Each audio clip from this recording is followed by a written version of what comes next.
बातमी समोर येते। मंत्रिमंडळाच्या बैठकीत कमी पाणी साठ्याबाबत चर्चा झाल्याची माहिती आहे। राज्यात कमी असलेल्या पाण्याच्या साठ्याबाबत चिंता व्यक्त होते। पाऊस कमी अशात साठा कसा जपून वापरता येईल या संदर्भात चर्चा झाली आहे। पुढील 3 दिवस राज्यात पाऊस नाही, यासोबतच येणाऱ्या काही दिवसात पडणारा पाऊस पुरेसा नसेल अशातच चिंता वाढली। राज्यात आज 24.41% पाणीसाठा असून खरं तर मागील वर्षी याच वेळी राज्यात 31.10% जलसाठा शिल्लक होता। या संदर्भात सविस्तर माहिती जाणून घेऊयात। आपले प्रतिनिधी चेतन ननावरे आपल्या सोबत जोडले जात आहेत। चेतन, नेमकं या बैठकीत काय संदर्भात चर्चा झालेली आहे?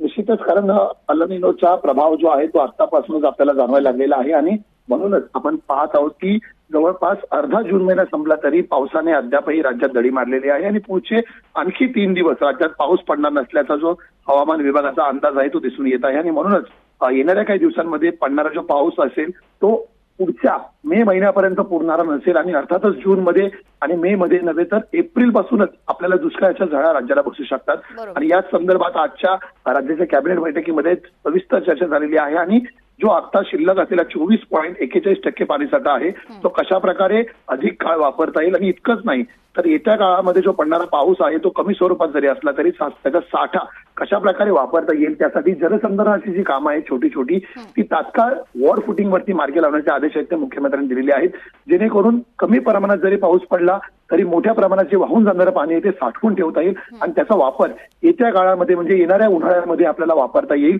आणि याचंच एकंदरीत सूक्ष्म नियोजन करण्याचे आदेश आहेत ते मुख्यमंत्र्यांनी दिलेले आहेत। विशेष करून जलसंधारण मंत्री आहेत दोन्हीही, त्याच्यामध्ये गिरीश महाजन असतील, राधाकृष्ण विखे पाटील असतील, यांच्यावरती महत्वाची जबाबदारी सोपवण्यात आलेली आहे आणि ग्रामविकास मंत्री जयकुमार गोरे आहेत त्यांना देखील या संदर्भात तातडीने सूक्ष्म नियोजन करण्याचे आदेश देण्यात आलेले आहेत। त्यामुळे येत्या काळामध्ये पाणी जपून वापरण्याचं आवाहन आहे ते सर्वच राज्यातील नागरिकांना केलं जाऊ शकतं। निश्चित। धन्यवाद चेतन, आपण दिलेल्या सविस्तर माहितीसाठी।